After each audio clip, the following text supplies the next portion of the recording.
उस दिन जाओ मेकिन ने पूरी आफ्टरनून रेस्ट की। उसके बाद वो फाइनली अपने घर वापस गई पैकिंग करने। बाई निंगबिन ऑलरेडी बाहर रेंटेड अपार्टमेंट में रह रहा था, इसीलिए घर खाली था और पैकिंग ईजी थी। उसने ज़रूरी सामान अलग किया, फिर घर को प्रॉपर्टी लिस्टिंग पर डाल दिया। उधर बाई निंगबिन को कुछ अजीब लगने लगा था। पिछले कुछ दिनों से उसकी माँ ना तो रेगुलरली कॉल कर रही थी, ना ही डैनजांग सिटी से लौट रही थी। आखिर उसने खुद ही कॉल लगाया।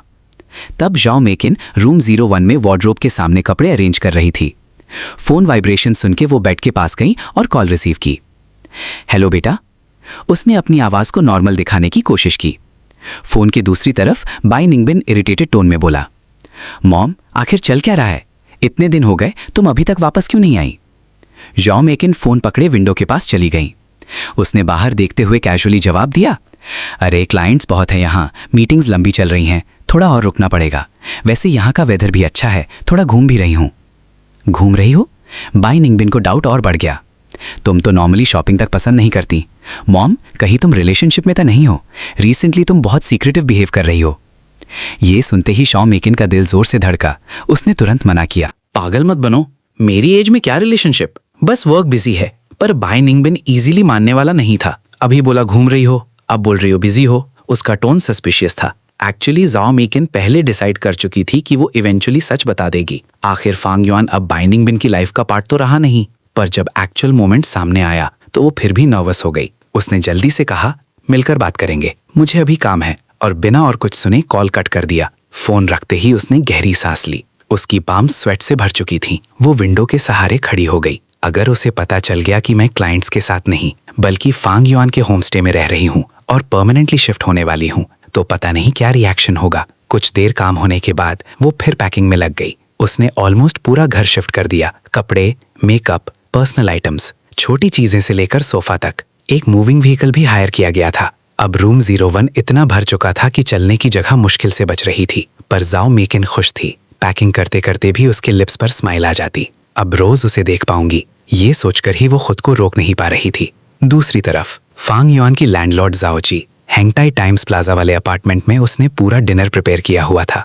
टेबल पर कई डिशेस लगी हुई थी। तभी पासवर्ड लॉक की बीप सुनाई दी। जाओची एक्साइटमेंट में किचन से भागकर एंट्रेंस तक पहुंची। हबी, तुम आ गए। डोर खुला। उसका हस्बैंड जांग हाओ सूटकेस लेकर अंदर आया। साउची ऑलमोस्ट उस पर जमकर गई। उसने टाइटली उसको हक कर लिया। इतने दिनों की लोनलीनेस, स्ट्रेस और वेट सब एक साथ बाहर आ गया। वो जेन्युइनली उसे बहुत मिस कर रही थी, पर उसको एक्सपेक्टेड रिस्पॉन्स नहीं मिला। जैंग हाओ ने भाव चढ़ाए और शोल्डर पुश किया। इतना टाइट मत पकड़ो, पहले अंदर तो आने दो। उसका टोन कोल्ड था। साउची धीरे से पीछे हटी, जैसे किसी ने उस पर ठंडा पानी डाल दिया हो। वो चुपचाप देखती रही। जैंग हाओ अंदर गया, सूटकेस साइड रखा और डायरेक्टली सोफा पर बैठकर फोन चलाने लगा। एक बार प्रॉपरली उसकी तरफ देखा तक नहीं। साउची कंफ्यूज्ड रह गई। ये क्या हो गया? पहले जब भी जैंग हाओ ट्रिप से लौटता, सबसे पहले उसको हक करता, उसके साथ बैठकर बातें करता। पर अब हर साल वो और डिस्टेंट होता गया, और आज तो सिचुएशन और भी बुरी थी। जाओची वहीं ऑकवर्डली खड़ी रही, उसकी फिंगर्स एप्रन को रब कर रही थी। अभी तक जो एक्साइटमेंट थी वो धीरे धीरे डिसअपॉइंटमेंट में बदल गई। पर उसने खुद को काम किया, शायद वो टायर्ड होगा। ये सोचकर वो किचन वापस चली गई। उसने फ्रिज से फ्रेश वेजिटेबल्स निकाली और जल्दी से उसका फेवरेट डिश बनाना शुरू किया, ग्रीन पेपर श्रेडेड पोक। ये डिश जैंग हाओ को बहुत पसंद थी। पहले जब भी वो ये बनाती, वो एक्स्ट्रा राइस खाता था। कुकिंग की स्मेल जल्दी पूरे घर में फैल गई। जाओची केयरफुली डिशेस टेबल पर लेकर आई। उसने सूप भी सर्व किया, फिर सॉफ्टली बोली, फ़ोन बाद में यूज़ कर लेना, पहले डिनर कर लो, मैंने तुम्हारा फेवरेट बनाया है। जैंग हाओ ने बिना ऊपर देखे बस कैजुअल टोन में कहा, हाँ अभी। उसकी आवाज में वार्मथ बिल्कुल नहीं थी। जाओची ने फिर जेंटली कहा, बाकी डिशेस ठंडी हो रही हैं। वो सोफा के पास गई और हल्का सा उसका फोन साइड करने लगी। तभी जांग हाओ अचानक इरिटेट हो गया। कितनी बार बोला ना बाद में खाऊंगा। उसने फोन जोर से सोफा पर फेंका। आते ही चैन से बैठ भी नहीं सकता क्या? उसकी लाउड आवाज सुन के जाओची शॉक में रह गई। कुछ सेकंड बाद उसकी आंखों में आंसू भर आए। इतने दिनों से वो अकेली सब हैंडल कर रही थी, डांस स्टूडियो, घर, लोनलीनेस, मेंटल प्रेशर और अब जब वो फाइनली हस्बैंड का वेट कंप्लीट समझ रही थी तो उसे मिला क्या? कोल्डनेस, इग्नोर और इरिटेशन। आखिर उसका पेशेंस टूट गया। मैं थकती नहीं हूं क्या? उसकी आवाज़ भी भर आई। मैं भी रोज़ काम करती हूँ, घर संभालती हूँ, सिर्फ तुम ही स्ट्रेस नहीं हो। वो जितना बोल रही थी उतना ही उसके आंसू गिरते जा रहे थे। जब फैंग युआन के होम स्टे में रोज रात फुल वॉरजोन चल रहा था, उधर जाओची ऑलमोस्ट प्यास से मरने वाली कंडीशन में पहुंच चुकी थी। उसकी आंखों में आंसू आ गए थे। वो रोती हुई आवाज में ज़ैंग हाओ पर चिल्लाई, इतने दिनों बाद आए हो, एक प्रॉपर पैशनेट रियूनियन भी नहीं दिया।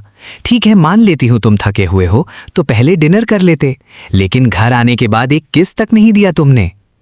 ज़ैंग हाओ उसकी रिएक्शन देखकर सच में थोड़ा ऑकवर्ड हो गया। उसने सोचा, शादी के बाद विमेन और डेंजरस होती जाती हैं क्या? 34 साल की जाओची का इमोशनल प्रेशर उसको जेन्युइनली डरा रहा था। जाओची की लाल आंखें देखकर उसको थोड़ा गिल्ट भी फील हुआ। काफी टाइम से उसने हस्बैंड ड्यूटी प्रॉपरली फुलफिल नहीं की थी। उसने साय किया और उसका हाथ पकड़ने की कोशिश की।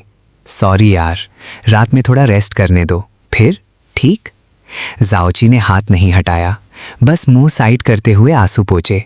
फिर धीरे से बोली, मैं ज्यादा नहीं मांग रही, आज सिर्फ 2 बार। ज़ैंग हाओ ऑलमोस्ट चोक हो गया। ओके ओके, ट्राई करता हूँ, बस गुस्सा मत हो। उसका टोन फाइनली सॉफ्ट हुआ। उसने ज़ैंग हाओ को पास बिठाया और प्यार से उसकी बैक पैट की। चलो अभी खाना खाते हैं।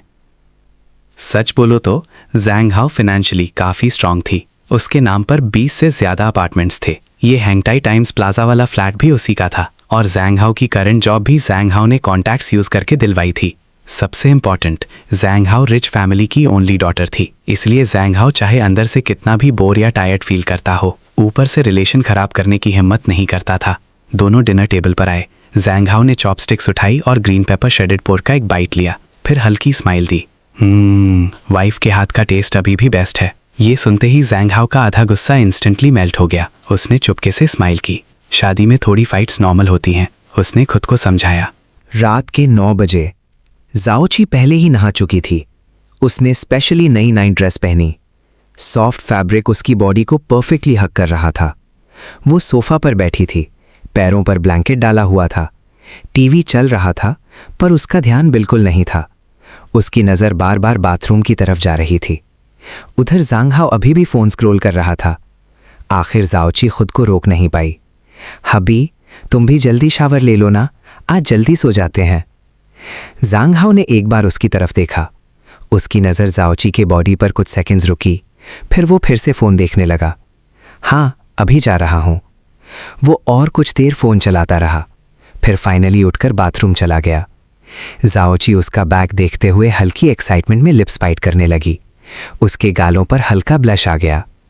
बाथरूम से पानी की आवाज़ आ रही थी और हर पासिंग सेकंड के साथ उसका हार्ट बीट फास्ट होता जा रहा था। फाइनली आज प्रॉपरली क्लोज फील कर पाऊंगी। कुछ मिनट बाद शावर बंद हुआ। ज़ैंग हाओ बाथरूम पहनकर बाहर निकला। जाओची तुरंत उठ खड़ी हुई। वो टावल लेकर उसके पास गई। मैं तुम्हारे बाल ड्राई कर देती हूँ। पर ज़ैंग हाओ एक स्टेप पीछे हट गया। नहीं, मैं खुद कर लूँगा, तुम बेडरूम में वेट करो। जाओची का हाथ हवा में ही फ्रीज हो गया। उसने चुपचाप देखा। ज़ैंग हाओ खुद ही टावल से बाल पोंछ रहा था। उस वक्त जाओची को सडनली लगा जैसे दोनों के बीच कोई इनविजिबल वॉल खड़ी हो गई है और शायद वो कभी पहले जैसा रिलेशन वापस नहीं पा पाएंगे। 7 ईयर इच। वो अंदर ही अंदर हंसी। सच में इच ही है। काश लोग 10 ईयर पेन भी डिस्कस करते। उसने खुद को फोर्सफुली प्रैक्टिकल बनाया। वैसे भी ज़ैंग हाओ का वेट बढ़ गया, फेस भी पफ हो गया। वो पहले वाला चार्म तो कब का चला गया, अब बस फिजिकल नीड के लिए ही ज़रूरत है। बेडरूम में जाके जाओची ने क्वाइटली लुब्रिकेंट और वाइप्स रेडी कर दिए, पर ज़ैंग हाओ अभी भी अंदर नहीं आया था। वो बेड पर लेटकर शॉर्ट वीडियो स्क्रॉल करने लगी। तभी एक डांस ट्यूटोरियल सामने आया। वीडियो में एक फिट गर्ल टाइट आउटफिट पहनकर कोरियोग्राफी सिखा रही थी। डांस सिर्फ 3 मिनट का था, पर काफ़ी डिफ़िकल्ट। ये बिगिनर्स के लिए नहीं है सिस्टर्स, वीडियो में गर्ल बोल रही थी। चलो स्टार्ट करते हैं। इसी वक्त बेडरूम का डोर खुला। ज़ैंग हाओ अंदर आया और आईब्राउ रेस की। Come on. जाओची का एक्साइटमेंट इंस्टेंटली एक्सप्लोड हो गया। उसने फ़ोन साइड में फेंका और लिटरली उस पर जंप कर दिया। और फिर खत्म। बस हो गया। जाओची स्टन रह गई। उसने डिसबिलीफ में फोन उठाया। डांस ट्यूटोरियल अभी भी चल रहा था और शॉक की बात 3 मिनट के ट्यूटोरियल का अभी आधा प्रोग्रेस बार भी बाकी था। उसका दिमाग ब्लैंक हो गया। आंखों से आंसू बहने लगे। जांघा ऑकवर्डली बोला, अरे रो क्यों रही हो? मैं जेंटल नहीं था क्या? चुप रहो। जाओची ऑलमोस्ट टूट गई थी। तुम्हें पता भी है मुझे कैसा फील हो रहा है, जैसे पूरा दिन वॉर प्रेपरेशन करूं और बैटलफील्ड में जाते ही गन जैम हो जाए। जांग हाओ का फेस ऑकवर्ड हो गया। उसने धीरे से कहा, क्या करें, एज हो रही है। जाओची आंसू पोंछते हुए बोली, तुम्हारी एज होगी, मैं अभी सिर्फ 34 की हूँ। बस करो, मैं शावर लेकर आती हूँ। वो बाथरूम चली गई, पर जब वो बाहर आई तब बेडरूम से ऑलरेडी जांग हाओ के खर्राटे सुनाई दे रहे थे। जाओची चुपचाप लिविंग रूम के सोफे पर जाके बैठ गई। उसकी आंखें ब्लैंक थी। मैं अभी सिर्फ 34 की हूँ, अभी से मेरी लाइफ ऐसी हो गई? 1 मिनट भी नहीं, ना होने से भी बुरा था। इसी वक्त उसके फोन में नोटिफिकेशन आया। अनलॉक करके देखा, मैसेज फैंग युआन का था। सिस्टर जाओ, आप 2 दिन से घर पर रह रही हो, ब्रदर जांग वापस आ गए क्या? फैंग युआन का नाम देखते ही जाओची का मूड और कॉम्प्लिकेटेड हो गया। आज की कंपैरिजन उसके दिमाग में ऑटोमेटिकली चल पड़ी, जांग हाओ वर्सेस फैंग युआन। पर प्रॉब्लम ये थी, वो चाहकर भी ये थॉट्स दिमाग से निकाल नहीं पा रही थी। लिविंग रूम में सिर्फ एक डिम येलो नाइट लैम्प जल रहा था। उसकी वार्म लाइट जाओची के ब्लश को और विजिबल बना रही थी। उसके माइंड में बार बार वही साउंड्स रिप्ले हो रहे थे, वो आवाजें जो उसने फैंग युआन और जाओ मैजी के रूम से सुनी थी। उसका हार्ट बीट अनकंट्रोलेबली फास्ट हो गया। उसने अपने गर्म चीक्स टच किए और तुरंत हाथ वापस खींच लिया। 34 साल, ये वो एज थी जहां एक वुमन सबसे ज़्यादा इमोशनली और फिजिकली मैच्योर होती है। पर उसकी रियलिटी, एक ऐसा हस्बैंड जो बेसिक एफर्ट भी नहीं कर पा रहा। रात भर बेड पर पलटना, लोनलीनेस, मेंटल फ्रस्ट्रेशन, सब मिलकर उसको ऑलमोस्ट ब्रेकडाउन की तरफ ले जा रहे थे। बेडरूम से आते जाओ हाओ के खर्राटे अब उसको अनबेरेबल लग रहे थे। मैं अभी भी यंग हूँ, फिर मेरी लाइफ किसी रिटायर्ड अंकल जैसी क्यों लग रही? और फिर उसको फैंग युआन याद आया। जब वो उससे पहली बार मिली थी, वो एक सिंपल शाई सा लड़का था, हमेशा बाई निनबिन के पीछे पीछे घूमता, आंखों में इनोसेंस होती थी। पर अब बिल्कुल बदमाश, उसकी हर लाइन में टीजिंग भरी होती थी। और सच बोलूं तो जाओची को लग रहा था वो शायद उस टीजिंग को रेजिस्ट नहीं कर पाएगी। उसके माइंड में फैंग युआन का हैंडसम फेस फ्लैश हुआ, लगभग 6 feet height, sharp jaw line, confident expression. उसका हार्ट बीट और फास्ट हो गया, पर अगले ही सेकंड उसने खुद को रोका। नहीं, वो जाओ मैची का आदमी है और मैं मैरिड हूँ, स्टॉप थिंकिंग। उसने जोर से सिर हिलाया, फोन उठाया, टाइपिंग बॉक्स खोला। उसने लिखना चाहा, बकवास बंद करो, पर फिंगर्स रुक गईं। वो टाइप करती, डिलीट करती, फिर से ब्लैंक स्क्रीन को घूरती। आखिर फ्रस्ट्रेटेड होकर फोन लॉक किया और सोफा पर फेंका। मैं सच में पागल हो रही हूं। वो उठकर कोल्ड वाटर से फेस वॉश करने जा ही रही थी कि सोफा के कोने से रिंगटोन आई। वो मुड़कर देखी, जांग हाओ का फोन। शायद बेडरूम जाते वक्त यहीं छोड़ गया था। उसने स्क्रीन देखी, कॉलर आईडी 10010। इस वक्त टेलीकॉम कंपनी का कॉल। उसने कंफ्यूजन में कॉल रिसीव कर लिया। उसकी नज़र फिर जांग हाओ के फोन पर गई। अगर कॉल लॉग्स या वीचैट देख लूं तो शायद पता चले रीसेंट डेज में चल क्या रहा है। वो धीरे से सोफा के पास गई और फोन उठाया, स्क्रीन ऑन की, पासवर्ड स्क्रीन पॉपअप हुई। वो धीरे से फोन उठाकर अनलॉक करने लगी, पर स्क्रीन पर डायरेक्ट पासवर्ड लॉक आया, ना फिंगरप्रिंट ना फेस अनलॉक। जाओ की 1 सेकंड के लिए रुक गई। पहले तो मेरा फिंगरप्रिंट सेव्ड था, मतलब जानबूझकर रिमूव किया। उसका डाउट और हैवी हो गया। पहले जांग हाओ का फोन ओपन डायरी जैसा होता था, कभी कुरियर चेक करना हो, कभी ओटीपी, सीधा यूज कर लेती थी। और अब फोन फॉर्ट नॉक्स बन गया था। इंटरेस्टिंग, जिस आदमी को पासवर्ड याद नहीं रहता था अब सीआई एजेंट बन रहा है। उसने ड्राई डार्क ह्यूमर वाली स्माइल दी। उस रात जाओ की बेडरूम में नहीं गई, वो सोफा पर ही लेटी रही और पूरी रात सो नहीं पाई। बस एक ही चीज दिमाग में चलती रही, जो मेचिन की लाइफ कितनी स्मूथ चल रही होगी। उधर फायरवर्क्स, इधर बफरिंग। Time fast forward. 4 दिन बीत गए। वू लेनिन की 3 दिन कंप्लीट होने के बाद फैंग युआन ने उसके लिए नियर बाय होटल अरेंज कर दिया। स्टे, फूड, ट्रैवल सब खुद हैंडल किया। और ऑनेस्टली वू लेनिन का फिगर भी नोटिसेबली बेटर होता जा रहा था। उधर फैंग युआन की 8 home stay subsidy coupons finally redeem होकर 80,000 कैश बन चुकी थी। सुबह जो मेचिन काम पर निकल गई थी। 11:50 AM फैंग युआन अकेला रूम 01 में बैठा सिस्टम पैनल को घूर रहा था। उसने जो मेचिन से प्रॉमिस किया था कि और 10 दिन तक कपल मोड कंटिन्यू रखेगा, पर अभी उसका फोकस एक और चीज पर था, वू लेनिन का 7 डे मिशन रिवॉर्ड। क्लॉक धीरे धीरे 12 की तरफ बढ़ रहा था और जैसे ही नीडल टॉप पर पहुंची, congratulations host, reward notification popup हुआ। फैंग युआन का मूड वियर्ड था। कभी कभी सिस्टम के टास्क उसको पुरानी ब्रेकअप डेज याद दिला देते थे। ये सिस्टम मुझे रिवॉर्ड दे रहा है या सर्टिफाइड सिंप बना रहा है? उसने सार्कास्टिक एक्सप्रेशन दिया। तभी स्क्रीन पर नया मैसेज पॉपअप हुआ, न्यू मिशन इशूड, वू लेनिन के लिए नियर बाय जॉब अरेंज करो। 1 सेकेंड साइलेंस। अगला सेकेंड, भाड़ में जा। फैंग युआन ने गुस्से में सिस्टम पैनल पर पंच मारा। ऑब्वियसली हाथ सीधा हवा में गया। पैनल होलोग्राम था। मैं फिर से अनपेड बॉयफ्रेंड इंटर्न बन गया क्या? उसने फ्रस्ट्रेशन में बाल पकड़ लिए। तभी नीचे वार्निंग आई, इफ वू लर्निंग leaves the area mission fails. Mission failure equals 1 month, no new tasks. Fang Yan का एक्सप्रेशन डेड हो गया। अभी लगा था स्लेवरी खत्म हुई, सिस्टम बोला सीजन 2 स्टार्ट्स नाउ। पर प्रॉब्लम ये थी, हर मिशन का रिवॉर्ड जेन्युइनली यूजफुल होता था और वू लर्निंग वैसे भी बुरी लड़की नहीं थी। पिछले कुछ दिनों में उसने थैंक यू के लिए फैंग यान को एक आउटफिट गिफ्ट किया था। चीप नहीं था और सबसे इंपॉर्टेंट, वो अप्रिसिएशन दिखाती थी। ये क्वालिटी बाइंड एंड बिन में कभी नहीं थी।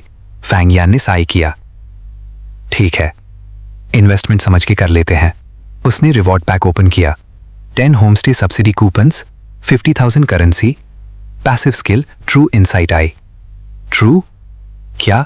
फैंग यान का आईब्रो ट्विच हुआ। उसने स्किल डिटेल्स खोली। स्किल इफेक्ट आप लोगों की इमोशनल इंटीमेसी और हिडन रिलेशनशिप डायनामिक सेंस कर सकते हैं। फैंग यान सीधा उठकर बैठ गया। ओह हो, अब मजा आएगा। मतलब कौन किस पे लाइन मार रहा है, कौन एक्टिंग कर रहा है, सब पता चलेगा।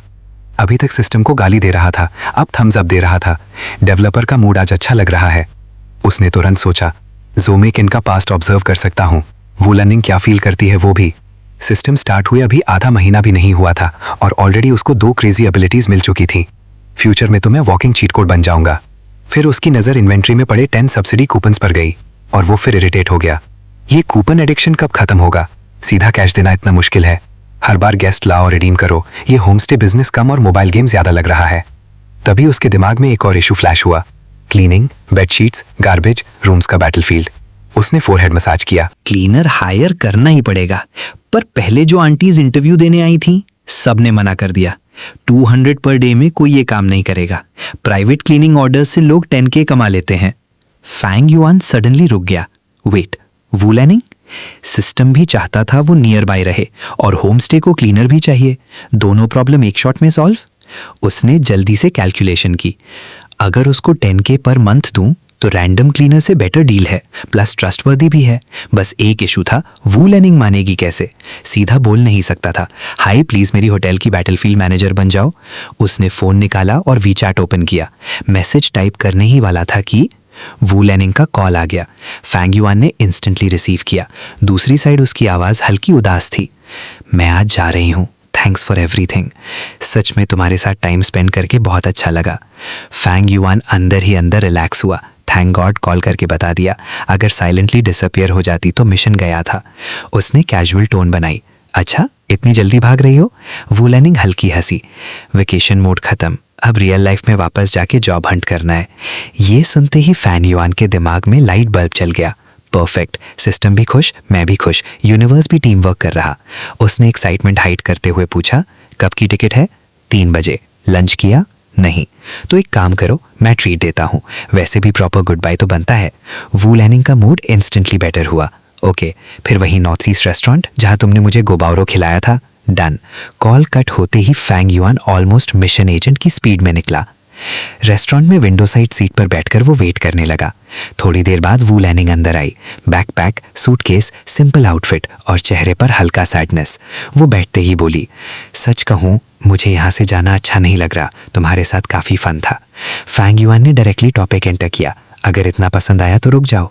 वू लैनिंग हंस पड़ी, अच्छा तुम मुझे पालोगी? ये लाइन सुनते ही फैंग युआन के कॉन्फिडेंस मीटर ने बैकफ्लिप मारा।